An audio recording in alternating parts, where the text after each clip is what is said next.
হরে কৃষ্ণ। এক ব্যক্তি ছিল, নাম ছিল কটাল। তিনি বিভিন্ন রকমের পাপ কাজ করত। তার পাপ কাজের শেষ ছিল না। তো একদিন খুব বৃষ্টি পড়ছে, আর এরকম দিনে সে বাইরে বেরোতে পারছে না। সে বাড়িতে শুয়েছিল। ঠিক সেই সময় ওই রাস্তা দিয়ে এক বৈষ্ণব যাচ্ছিলেন তেনার বাড়ির দিকে। আর তখন প্রচণ্ড বৃষ্টির কারণে তিনি ওই কটালের বাড়ির উঠোনে আশ্রয় নিয়েছিলেন। তখন কটাল ঘরের ভেতরে শুয়েছিলেন, আর তিনি বুঝতে পারছিলেন যে বাইরে কেউ এসেছে। তখন কটাল ঘরের দরজাটি খুলে দেখলেন যে একজন ব্যক্তি এসেছে। আসলে কটালের কোনো ধারণা ছিল না একজন সাধারণ মানুষ বা বৈষ্ণব কাকে বলা হয়। তো তখন কটালের কিছু একটা মনে হলো, আর সে দরজা খুলে ওই বৈষ্ণবকে ঘরের ভেতরে বসার জন্য একটি চেয়ার দিল। আর তখন বৈষ্ণব ঘরের ভেতরে গিয়ে বসলেন। কিছুক্ষণ পর যখন বৃষ্টি কমল, তখন বৈষ্ণবটি চলে গেলেন।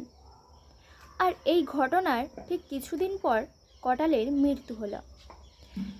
তো যমরাজ এখন কটালের পাপ পুণ্যের হিসাব নিয়ে বসেছে, কিন্তু যমরাজ পৃষ্ঠা উল্টেই যাচ্ছে।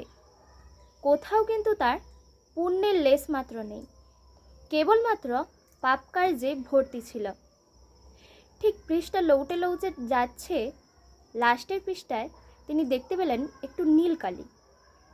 তো তখন যমরাজ এই কটালকে বলতে লাগলেন যে তুমি অনেক জন্ম পোকামাকড় হিসাবে জন্মগ্রহণ করবে, কিন্তু তুমি একটিই মাত্র জন্ম পাবে, মনুষ্য জন্ম। তো তুমি আগে কোনটা নিতে চাও? আর তখন কটাল বলে উঠল যে আমি কেন একটি মাত্র জন্ম পাবো মনুষ্য জন্ম হিসাবে? তো তখন যমরাজ বলল যে একদিন খুব বৃষ্টি হয়েছিল, আর তুমি তখন একজন বৈষ্ণবকে তোমাদের বাড়িতে স্থান দিয়েছিলে, তার জন্য তুমি একটি মাত্র জন্ম পাবে মনুষ্য জন্ম হিসাবে। আর তখন কটাল বলে উঠল আমি তাহলে আগে মনুষ্য জন্মই পেতে চাই, কিন্তু আপনি আমাকে দয়া করে আশীর্বাদ করুন। আমি যখন জন্ম পাব মনুষ্য রূপে, তখন যেন আমার আত্মজ্ঞান প্রকাশ পায়, আর আমি যেন বৈষ্ণব সেবা এবং ভগবানের সেবা করতে পারি। আর তখন যমরাজ তেনাকে আশীর্বাদ দিলেন, তথাস্তু বলে।